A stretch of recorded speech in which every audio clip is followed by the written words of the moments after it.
Nós já passamos muito mais da metade aqui, só falta mais um pouquinho. Mas depois desse café, vocês aguentariam mais uns 40 minutos. Então, assim, falando sobre o silêncio de Deus, né? Continuando o assunto que a gente estava, falando sobre o silêncio de Deus, sabe? Isso não é um problema Deus. A gente olha as escrituras e vê que Deus, ele agiu assim. É comum a gente enxergar isso, sabe? Histórias famosas, por exemplo, como a história de Jó. Jó era um homem correto, era um homem íntegro, procurava fazer a vontade de Deus, interceder pelos seus filhos, pela sua família. E de repente, na vida de Jó, tudo virou de ponta cabeça. E ele não tinha resposta, Deus não falou nada para ele. Ele não tinha nenhuma explicação dos motivos por que ele estava passando por aquilo. Então, esse silêncio de Deus aí, né, é algo que é visto nas Escrituras. A gente pensa em outro caso, por exemplo, os israelitas. Eu já ouvi alguns irmãos dizerem assim: eu queria ter estado lá na época do Egito para ver aqueles milagres que Deus fez. Eu queria ver o Mar Vermelho se abrir. Eu queria ver aquelas coisas acontecendo maravilhosas lá no Egito. Né? Maravilhoso se você fosse um israelita. Né? Porque se você fosse um egípcio ou um israelita desobediente, você ia dançar. Mas eu queria ver água saindo das rochas. Eu queria ver o maná, pegar o maná e experimentar. E aí a gente fala, Deus age, Ele mostra, Ele responde, mas foram 400 anos de escravidão naquela terra. E quantas famílias, quantas pessoas, quantas gerações morreram sem ver nada, até que uma geração pudesse ver o êxodo. Quantas pessoas sofreram e clamaram a Deus a vida inteira, até que em uma geração Deus chegou e falou: agora é a hora, eu tenho ouvido o clamor do meu povo. Vai lá, Moisés. Eu vou tirar o povo dele. Então, eu acho que às vezes a gente tem uma leitura mal acostumada da Bíblia. Porque a Bíblia é de fato o relato de Deus, a interação dele com o ser humano, a manifestação dele, ele se fazendo conhecer. E a gente olha e, lógico, Deus vai estar falando, ele vai estar agindo, ele vai estar fazendo coisas. Mas a gente pensa que esse aqui é o padrão. E cadê ele que não está fazendo isso, que não está abrindo o mar aqui hoje? Mas se nós pararmos para perceber, talvez essas manifestações de Deus não sejam a regra, mas as exceções.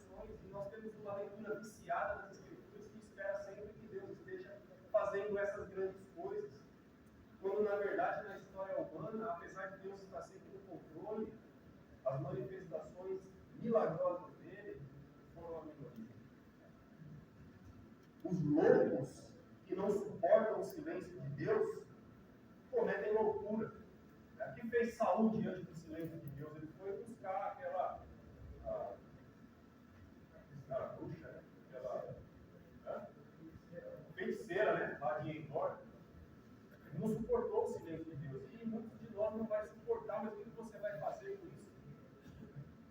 Você vai ficar na vontade de Deus esperando a resposta ou vai buscar a resposta no lugar errado? Então, eu acho que essa nossa leitura viciada das Escrituras pode acabar nos levando a um problema. Como que você espera ouvir Deus? Se você espera ouvir uma voz aqui, com esse ouvido aqui, que você nasceu com ele, eu acho que vai ser meio frustrante. Agora, se você espera ouvir a voz de Deus, buscando aquilo que ele já falou, você vai ouvir incansavelmente. Você quer ouvir sobre Deus, você quer ouvir as respostas de Deus, você pode falar com ele o dia inteiro. De manhã, à tarde, à noite, de madrugada, de segunda a segunda. Ele vai falar. Ele sempre vai falar. Ele fala. Porque nenhuma profecia das Escrituras provém de particular elucidação, porque nunca, jamais, qualquer profecia foi dada por vontade humana. Entretanto, homens santos falaram da parte de Deus, movidos pelo Espírito Santo. A palavra de Deus está aqui. A voz de Deus está aqui. Não é essa voz que você ou eu podemos esperar, que eu quero ouvir como Moisés ouviu. Eu quero. São casos especiais que Deus selecionou, que ele escolheu com um propósito.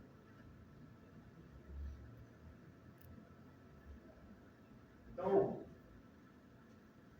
eu preciso ouvir Deus mais com os sentidos espirituais do que com os sentidos físicos. tenho a certeza das coisas que espero, convicção do fato que você veio. Porque eu tenho que ver as coisas da fé, mas não é com esses olhos que eu vejo. Eu tenho que ouvir as coisas, mas não é com esse ouvido que eu ouço. Esses olhos e esse ouvido só veem coisas desse mundo. Mas esses olhos espirituais, que veem as coisas que esses olhos não podem ver, são os olhos, são os ouvidos, ou qualquer outro sentido que eu preciso desenvolver. Deus, ele decidiu se aproximar de nós. Ele decidiu se aproximar de nós. Por que agora isso ia mudar? Sabe? Se Deus, ele tomou essa decisão, em Romanos capítulo 5, se Deus tomou essa decisão de se aproximar da gente, é porque ele quer relacionamento, ele busca esse relacionamento. E quando ele veio em direção a nós, a nossa situação era precária. Por que agora isso mudaria? Romanos 5, Paulo vai nos escrever, a partir do verso 6. Porque Cristo, quando nós ainda éramos fracos, morreu a seu tempo pelos ímpios. Dificilmente alguém morreria por um justo, pois poderá ser que pelo bom alguém se anime a morrer. Mas Deus prova o seu próprio amor para conosco pelo fato de ter Cristo morrido por nós, sendo nós ainda pecadores. Logo, muito mais agora, sendo justificados pelo seu sangue, seremos por ele salvos da ira. Porque se nós, quando inimigos, fomos reconciliados com Deus mediante a morte do seu Filho, muito mais, estando já reconciliados, seremos salvos pela sua vida.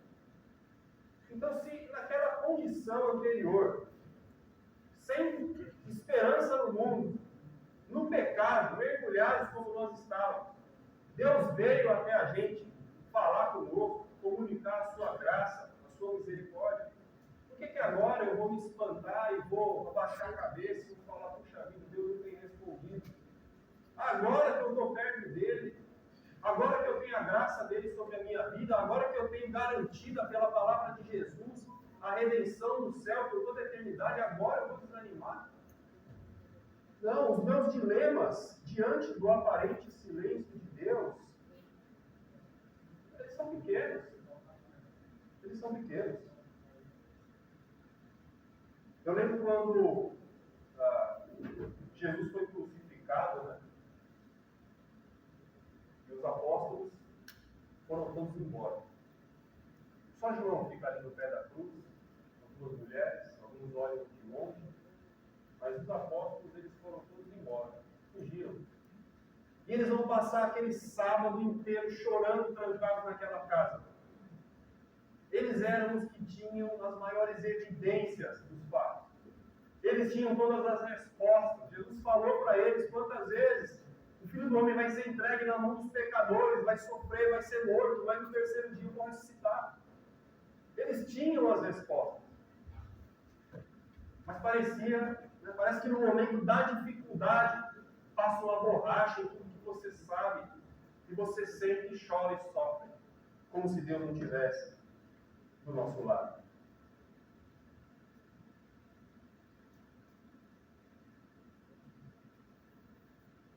Esses momentos de silêncio, e a pandemia acho que demonstrou isso muito bem, nesses momentos de silêncio de Deus, o maior cuidado que a gente precisa tomar é com as outras vozes.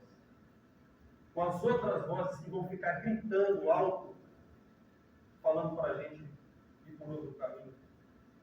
Falando para você que Deus não tem nada, as coisas não estão no controle dele. Que Deus não é bom, porque olha aí o que está acontecendo. Olha como está a sua vida. Se Deus existisse, as coisas não estavam assim. E essas vozes ficam gritando alto na nossa cabeça, tentando suprimir a voz silenciosa de Deus. E isso pode quebrar a nossa relação com Ele. Na igreja, muitos obreiros sofrem solidão, depressão. Na igreja, muitos obreiros estão praticamente abandonados. E a igreja pensa, e quando eu falo de obreiro, eu falo daquele homem que se dedica no serviço. E a igreja acha que esses homens são máquinas. A igreja acha que o obreiro é uma máquina, que ele não precisa de ajuda, que ele não precisa de oração, que ele não precisa de apoio, que que ele tem que fazer e dá mais serviço para ele. E se ele for remunerado, então, nossa, deixa que ele faz, ele está ganhando para isso. Você vê, não é errado, mas os irmãos só pedem oração por emprego, por saúde, por casa, por carro. Mas quantas vezes você vê alguém pedir oração pelos obreiros, pelos evangelistas, pelos presbíteros, pelas mulheres que ensinam as crianças, para que sejam fortalecidos no Senhor, para que permaneçam firmes na fé, para que sejam libertos do mal, das investidas do diabo, do engano. Porque se o obreiro ele é enganado, ele desencaminha toda uma congregação. Quantas vezes na sua semana você ora pelo pregador do domingo, para que seja dirigido por Deus? Não, nós estamos acostumados com as nossas necessidades. E deixa que aquela máquina faz o serviço. Ele não precisa de ajuda, ele não sofre, ele não se cansa. Ele não precisa dedicar tempo para a família dele. Deixa que ele faz, deixa que ele visita, deixa que ele ensina, deixa que ele evangeliza, deixa que ele resolve. Eu acho que esses irmãos precisam de ajuda, precisam de apoio, precisam das nossas orações. Se você é um obreiro, mesmo que não remunerado, se você serve na igreja onde você congrega, chame os irmãos para essa reflexão, para essa necessidade. Que existem pessoas exaustas, sofrendo, prestes a entrar em depressão. Poxa, mas servindo a Deus é o dilema nosso nessa carne. Era para ser assim? Não era, mas acontece. E às vezes a gente não sabe como lidar com os sentimentos.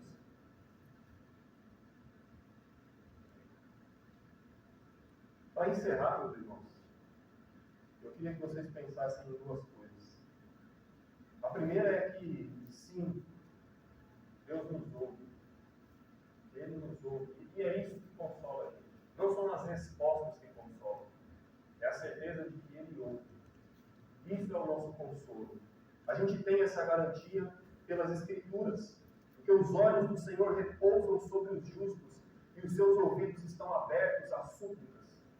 Mas o rosto do Senhor está contra aqueles que praticam males. Deus ouve a oração do justo. E nós temos essa garantia. É isso que deve ser o meu consolo. Ah, Deus ainda não respondeu, Ele ainda não se manifestou. Eu estou sofrendo, eu estou em solidão, eu estou sozinho, eu estou num dilema, eu não tenho resposta. Mas Ele ouve, e na hora certa, Ele vai responder. Mesmo que a minha oração seja fraquinha, sabe? Ah, mas eu não sei orar. Nenhum de nós sabe. Nenhum de nós sabe. A oração não precisa ser bonita para chegar a Deus. Esse texto que nós lemos em Hebreus capítulo 5 vai dizer que Jesus foi ouvido por causa da sua piedade. Se você tiver uma vida justa, uma vida que procura fazer a vontade de Deus, é garantido que Ele vai ouvir a sua súplica. E a segunda coisa, importante, queira primeiro obedecer antes de ouvir. Antes de querer ouvir a Deus, antes de querer ouvir a voz de Deus, querer obedecer. Lembra dos israelitas? Quantos profetas Deus não mandou para aquele povo, falando a voz de Deus, dizendo, olha, vocês não estão no caminho, vocês vão ser levados cativos, se arrependam dos seus pecados, abandone a idolatria. Deus falou. Adiantou? Deus é falta de Deus falar? É isso que tem falta de Deus falar? Não, tem falta de querer obedecer. Não falta de Deus falar. Isso não fez diferença nenhuma para aqueles israelitas. Quantos profetas Jesus vai falar? Vocês mataram todos. Mataram todos eles. Então a gente clama para que Deus responda. Primeiro a gente precisa aprender a obedecer. Será que nós ouvimos os nossos aconselhadores? Será que nós ouvimos os pregadores? Será que nós procuramos aplicar aquilo que nós aprendemos da palavra de Deus? Ou eu ouço às vezes a pregação do domingo e eu chego em casa e eu vou orar para Deus me dar uma resposta que às vezes já foi respondida na pregação e eu não prestei atenção. Mas a direção já estava toda lá e eu não estava atento. Então o que falta não é voz, é submissão. E a decisão pela obediência vai ser fundamental. Para que eu possa ficar firme, mesmo que a resposta seja contrária, porque às vezes vai ser. E Paulo ora ao Senhor e fala: Senhor, tira esse espinho. Ele vai falar: não vou tirar. A minha graça te basta. Então não é que falta voz, não é que falta as coisas acontecer na minha vida, falta eu querer me submeter ao Senhor. E Paulo vai dizer: amém. Amém.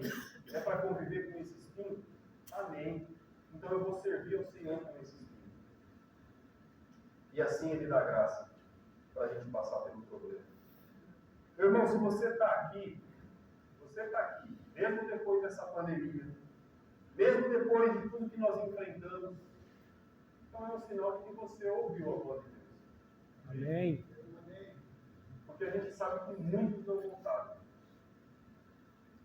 Depois do distanciamento, muitos irmãos nunca voltaram. E nem vão.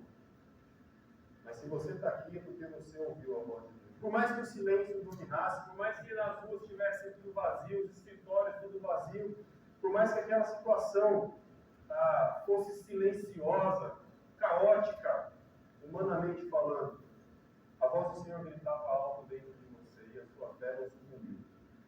Muitos foram peneirados. Esses são os que não escutaram nada. Irmãos em depressão venceram e superaram essa solidão pela razão. A certeza de saber que Deus estava com eles. Enquanto a emoção jogava para baixo, dizia que não valia a pena, eles estavam sozinhos e não tinha motivo para sorrir. A razão dizia: Deus estava perto e Ele estava no controle. E isso sustentou esses irmãos com quem eu conversei. No momento da fraqueza, da tristeza, do choro, da depressão, para seguir em frente foi preciso substituir a emoção pela razão. E apesar do corpo estar triste e a mente fraca, eu sei que Deus está comigo. Ele não me desamparou. Eu vou continuar a servir. Eu vou continuar a obedecer. Essa é a única coisa que a gente não vai imitar Jesus. É uma coisa que nós não vamos imitar Jesus. Na hora da morte, eu e você não diremos: Deus, por que me desamparaste? Mesmo em crises pessoais, o aparente silêncio de Deus continua comunicando algo importante para nós. Permaneça firme.